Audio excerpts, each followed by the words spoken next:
Family Theater presents Edmund Gwenn and Dick Contino.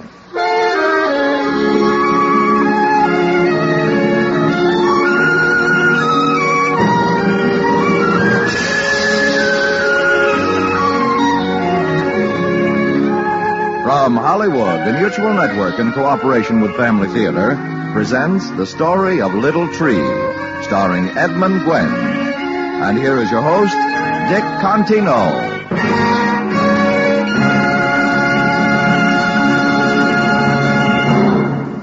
Thank you, Tony Lafrano. Family Theater's only purpose is to bring to everyone's attention a practice that must become an important part of our lives. If we are to win peace for ourselves, peace for our families, and peace for the world, Family Theater urges you to pray. Pray together as a family.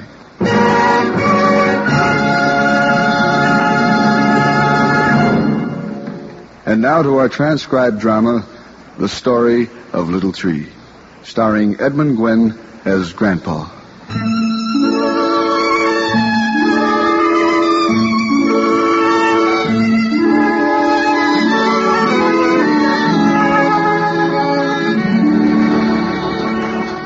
Come on, hurry, Grandpa.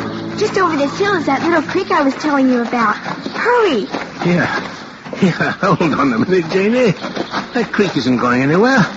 Oh, it'll still be there whether we run or walk. How old are you anyway, Grandpa? Old enough to know better than to take any more of your Sunday hikes with you, young lady.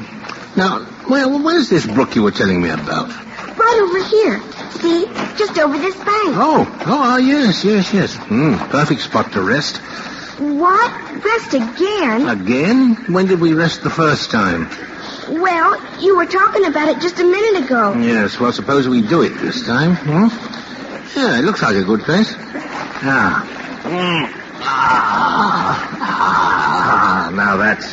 that's more like it. Grandpa, can I wade in the water? Oh, no, my dear. Better not today, Jenny. Remember, we promised your mother we'd be careful not to muss your good clothes. Shucks. Why does everyone have to get all dressed up? Just because it's Easter. This is a very special day, Janie. People dress up because they're glad it's Easter. I'm not glad.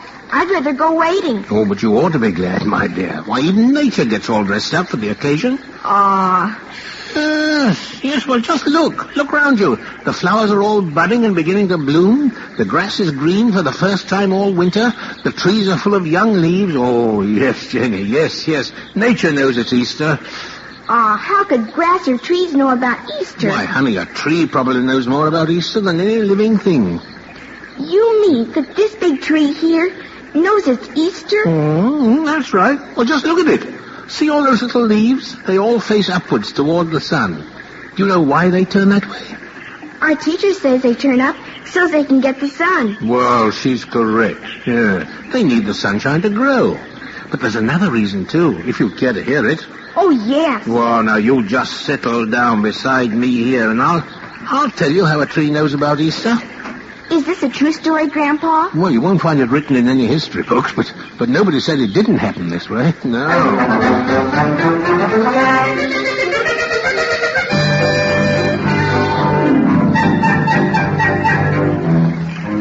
Now, this is about a tree that lived many, many years ago in a land that's quite away from where you and I are sitting now. Yeah. Now, like any other tree, this little fellow sprouted from a tiny seed and began to grow. Oh, he could hardly wait for the day when he'd be able to push his head up out of the ground. So the little tree rested and gathered his strength for the big day. And finally he felt that he could make it. So, bracing himself on his tiny roots, he gave a mighty push. And he popped out of the ground like a jack-in-the-box, yes. Now, for a few minutes, the bright sunlight dazzled the young tree. But when he got used to it, he looked around. Yes. Oh, he was pleased to see that he was growing on top of a hill with a wonderful view of the countryside. And not far away, he could see a small town, and nearby, a highway running into the town. He started to turn and look in the other direction, when he was suddenly startled by a voice that boomed out, "Hello there, little tree." He looked up quickly, and there, towering above him, just a few yards away, was a huge tree smiling down on him. See, you must must be 1,000 feet tall. No, not quite, I'm afraid. I figure I'm only about 40 feet. But that's high enough, I guess. For I'm really good and strong, and that's what really counts. Gosh, will I ever grow as tall as you? Why, sure you will. Before you know it, too. Just get plenty of sunshine, send your roots down deep, and get lots of nourishment from the earth. There's more to this growing business than just standing here, isn't there? Yes, but you'll catch on all right. Besides, I'll be here to help you if you ever need it. Gee, thanks, friend tree. You've helped me a lot already. Gosh, I hope I can remember all the things I'm supposed to do.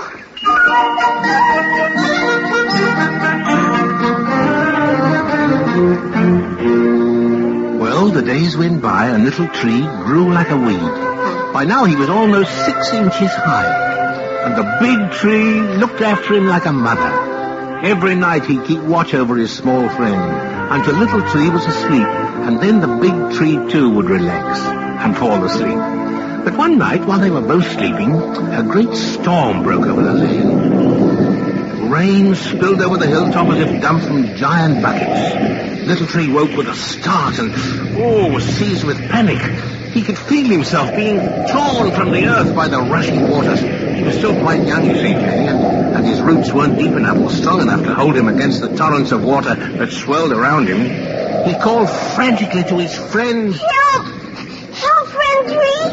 Please help me! Yeah, but the big tree was sound asleep. Yes. He enjoyed a good rainstorm, for he was strong, and the wind and the rain were like a lullaby to him.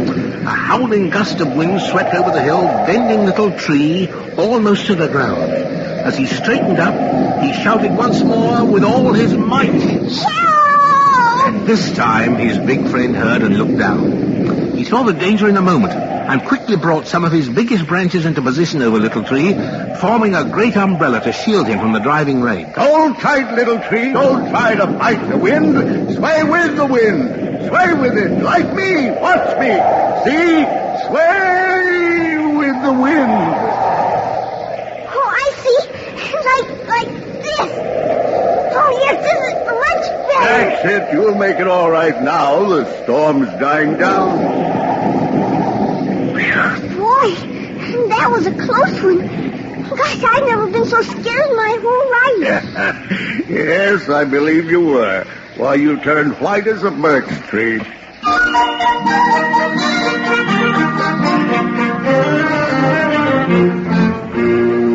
Well, it didn't take long for Little Tree to recover from the storm, and as time passed, he developed into a beautiful tree. Actually, he wasn't such a small tree anymore, but his friends still called him Little Tree, and the name seemed to stick. Now, as he grew up, Little Tree began to think more and more of what might happen to him when he reached the age when he would be of value as lumber. And he and the big tree would wonder about it by the hour. Yes, I've been thinking about it for years, Little Tree. I'd like to be made into an ox cart and travel about the country. I'd like to see what's beyond those hills in the distance. Oh, I can't decide what I'd like to do.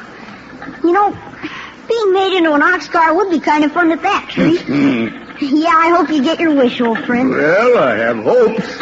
Hey, see that rickety old ox cart coming along the road there now? Gee, it looks like it's about ready to fall apart. That's what I mean. That man's had that old cart for almost 20 years now. And he's ready for a new one. But why do we have to be cut down and made into something at all? Why can't we just keep on growing here like we are? Well, maybe we will. You see, Little Tree, I believe that everything on earth is put here for some reason. Oh, shucks. What good are those pesky little bugs that bother us all the time? Well, now, don't forget that while they annoy us, they're food for the birds. Yeah, I guess you're right. As usual. Well, the big tree got his wish sooner than he expected. For a few weeks later, the man who owned the old ox cart came with saws and axes to cut him down. Little Tree was sorry to lose his friend, but the big tree was so happy that Little Tree found he was feeling happy too. Well, goodbye, old friend. I'll wave to you every time you pass by the roadway. Goodbye, Little Tree. Take good care of yourself. Maybe I'll see you in a big building somewhere. Goodbye. And the man hauled the big tree away toward the town. And Little Tree was left alone on the hill.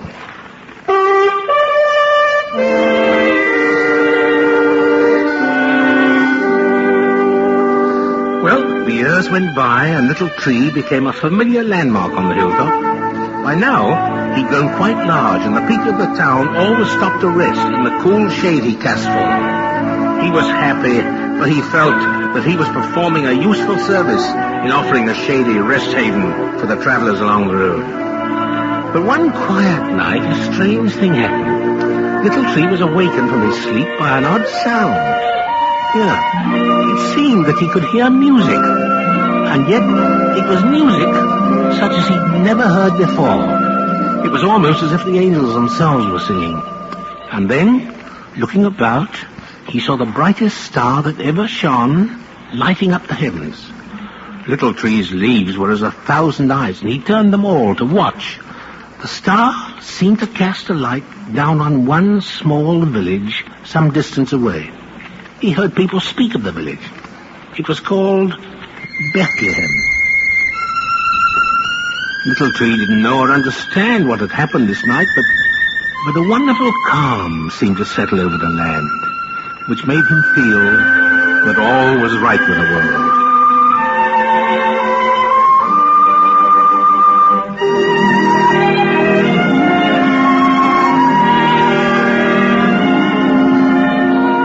Well, Janie, the years went by happily for Little Tree. By this time, he was a full-grown, beautiful tree. His trunk was hard, his limbs firm, and his leaves were the greenest of any tree for miles around. Oh, he was happy, yes, but he still couldn't help wondering if he would ever be cut down and made into something useful. I guess it's natural to want to be something other than what you are. Maybe a bridge to carry people across some great river, or maybe a huge temple somewhere. And then, too, it'd be nice to be made into an ox cart like my old friend and get to travel all over the country. But I wouldn't care what it was, just as long as it was something to help people. Oh, well, maybe someday my turn will come. Yes, but men seemed quite content to let Little Tree continue his duties as a shade tree. Every day, dozens of people would stop to rest beneath his limbs. Then, one day, a small group of men stopped to rest in the shade under his branches. This was a common occurrence, but somehow Little Tree was attracted to one of the travelers. He was dressed as any other man, but there was something in his face, something about his quiet manner that set him apart from the other men. And of all the hundreds who'd stopped to rest at his feet, this man was the very first who ever paused to admire Little Tree and remark on what a fine tree he was. Yeah, he watched them all as they talked and finally moved on down the road. He thought about them, long after they'd gone, and he thought especially about the one with the kind face.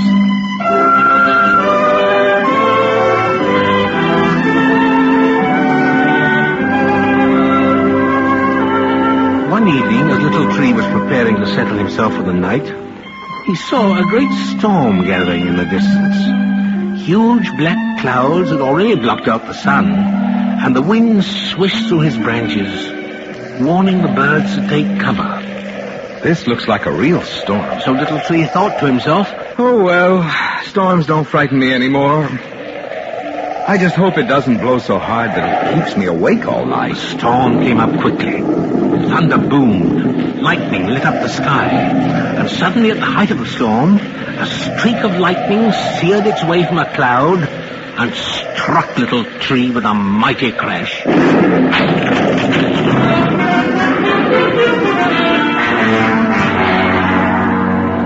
His trunk was split almost in two by the blast, and he felt the burn to the very tip of his roots. Little Tree was stunned for several minutes. Yeah, but when he was able to move again, he gathered all his strength and tried to hold himself together to last out the storm. He knew he could do nothing to repair the damage until morning. He was too weak.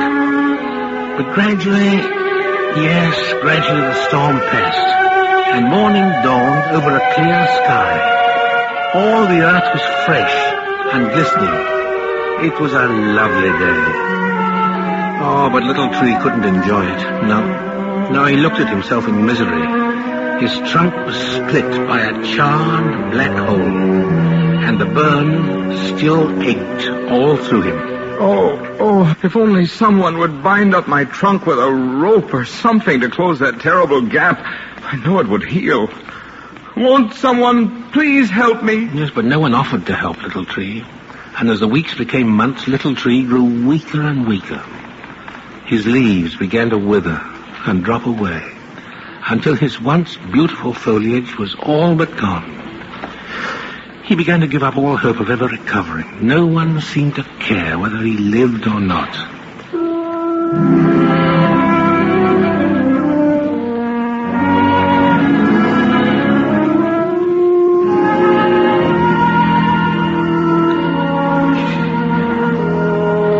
Then, one evening towards dusk, Little Tree noticed a lone man approaching along the road. Even in the twilight he recognized him. It was the man with the kind face who'd admired him that day so long ago. He seemed weary and troubled as he slumped to the ground to rest. It was so seldom he had company anymore that Little Tree forgot about sleep, kept his eyes on his lonely guest. He watched as the man did a strange thing. He rose to his knees, turned his face toward the heavens, and closed his eyes as if he were asleep. And yet he knew he wasn't asleep. No. And so all through the night he watched him, puzzled.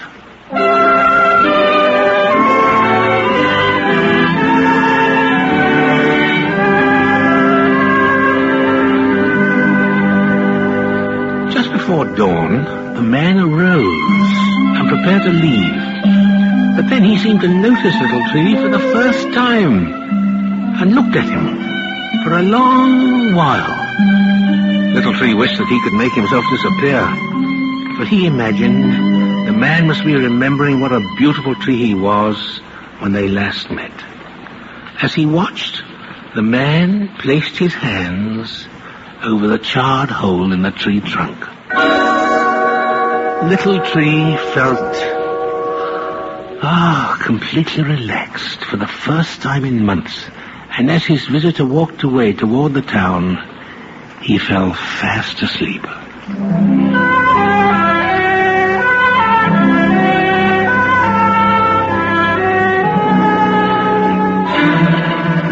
The next morning he awoke with a start.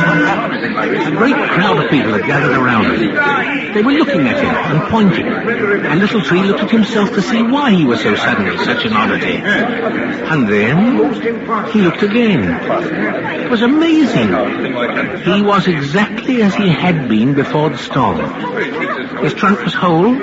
All his leaves were there. Everything about him was just as it had been in his most beautiful days. He listened to the people up on the road.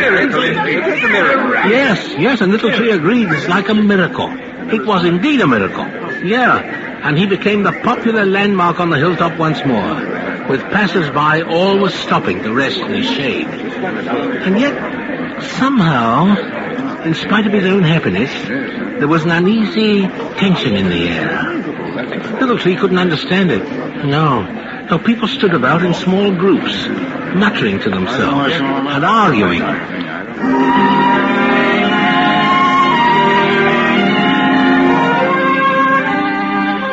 Then, one day, several men with saws stopped before Little Tree and began to look at him from all sides. Little Tree thought, surely his big day had come at last, and he shouted to the birds in his branches. At last I'm going to be made into something. Oh, and it'll be something wonderful. I just know it will. Yeah, but instead of setting their saws in his trunk, the men climbed into his branches and sawed off one of his biggest limbs and carried it away with them. Little Tree was perplexed. Couldn't understand what they would want to make with just one limb. Wondered about it all that evening. And the next day, it was still puzzling him. when he noticed a large procession coming along the road. There were many soldiers and hundreds of men and women, and as they drew nearer, the bark about his trunk stiffened, and he remained still as stone. For there, leading the procession, was the man with the kind face.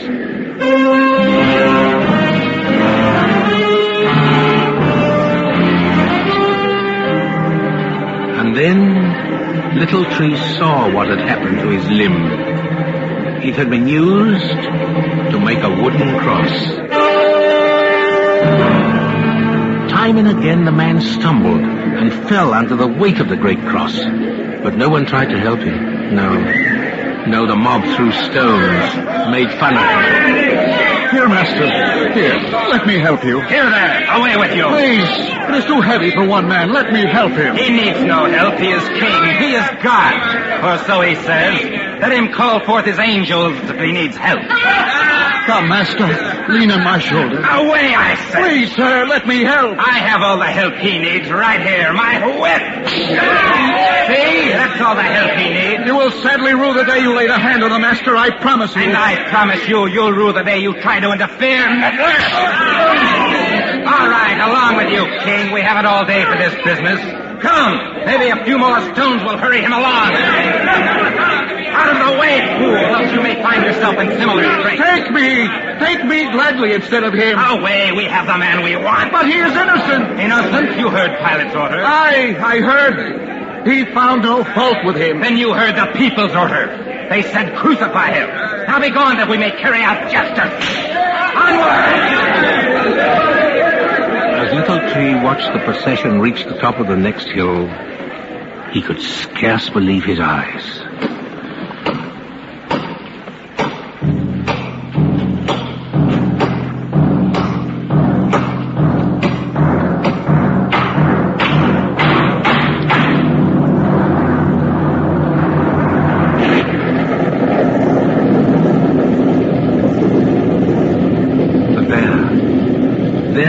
Saw erected 3 crosses, and on one of them they had nailed the man with the kind face. Little Tree knew that this must surely be the ugliest day in all the world's history. For the first time in his life, Little Tree cried until all his leaves were wet from the tears. And soon, all the trees in the world knew what had happened, and they cried too. For they all knew of the wonderful thing the man had done for Little Tree. And then what happened, Grandpa? Well, Janie, for 2 whole days, not a bird sang, not a leaf stirred on the tree, not a cricket chirped. It was as if the whole earth were dead. But on the morning of the 3rd day,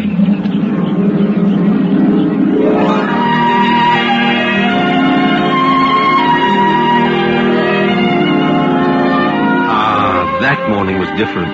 Yeah, Little Tree could feel it from the moment he awoke. The birds were singing, the sunshine was warm, the world was suddenly happy again. And then later, he knew why it was happy again. For there, walking along the road toward him with his faithful little band of followers, was the man the crowd had nailed to the cross. The man called Jesus. Little Tree was so happy, waved his branches in the wind, and his leaves all danced with joy. He has come back.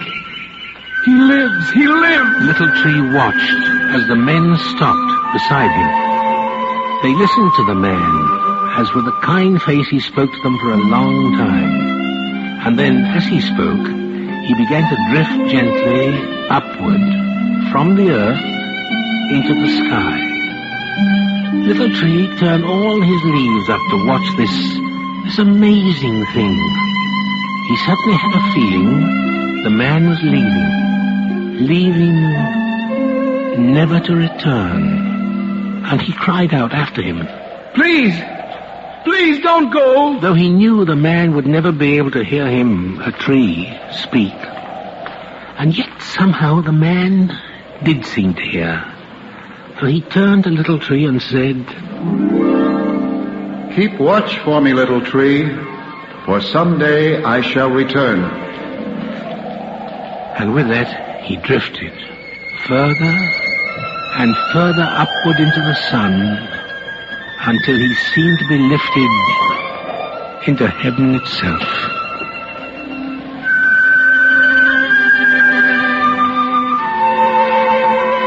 And Little Tree did keep watch. Yes, each day he would turn all his leaves upward toward the sun and follow it closely from dawn to sunset. And soon, all the other trees on earth heard what had happened, and they too turned their leaves upward, keeping watch with Little Tree.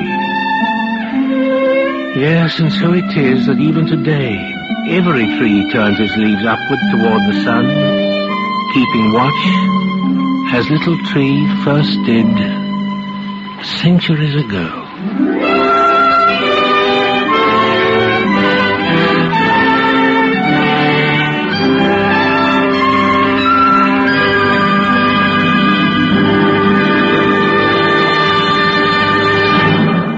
This is Dick Contino again. You know, like Little Tree in our story, we all like to feel we can be useful and helpful. And one of the great pleasures in life is knowing that we're useful and helpful in an undertaking that means something. None of us can be happy if we live just for ourselves, because the job of living comes from giving. Yes, giving ourselves to something we know is bigger and better, worthier and more enduring than we are. That's why the greatest pleasure in living is giving ourselves to God. When a family joins together to give themselves to God in family prayer, they are united in a joy and happiness that only family prayer can bring. I guess we all know from experience that it's true. Whatever we give to others comes back to us in some way or another. And whatever we give to God comes back 100-fold. So let's give God a little time in our homes each day. Let's take a little time out to join together with our family for family prayer. Then we'll really know how true it is that the family that prays together stays together. More things are wrought by prayer than this world dreams of.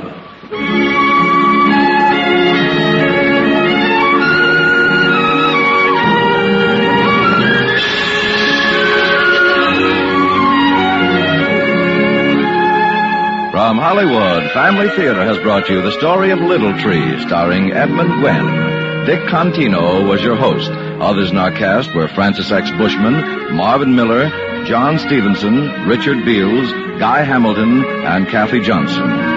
The script was written by William Lutz, with music composed and conducted by Harry Zimmerman, and was directed and transcribed for Family Theater by John T. Kelly.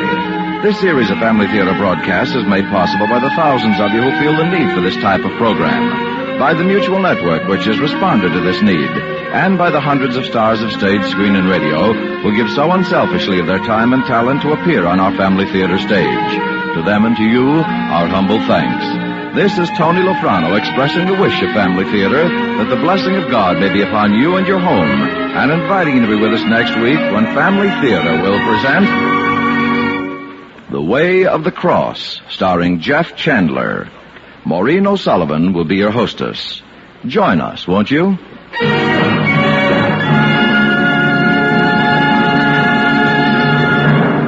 Family Theater is broadcast throughout the world and originates in the Hollywood studios of the world's largest network. This is the Mutual Broadcasting System.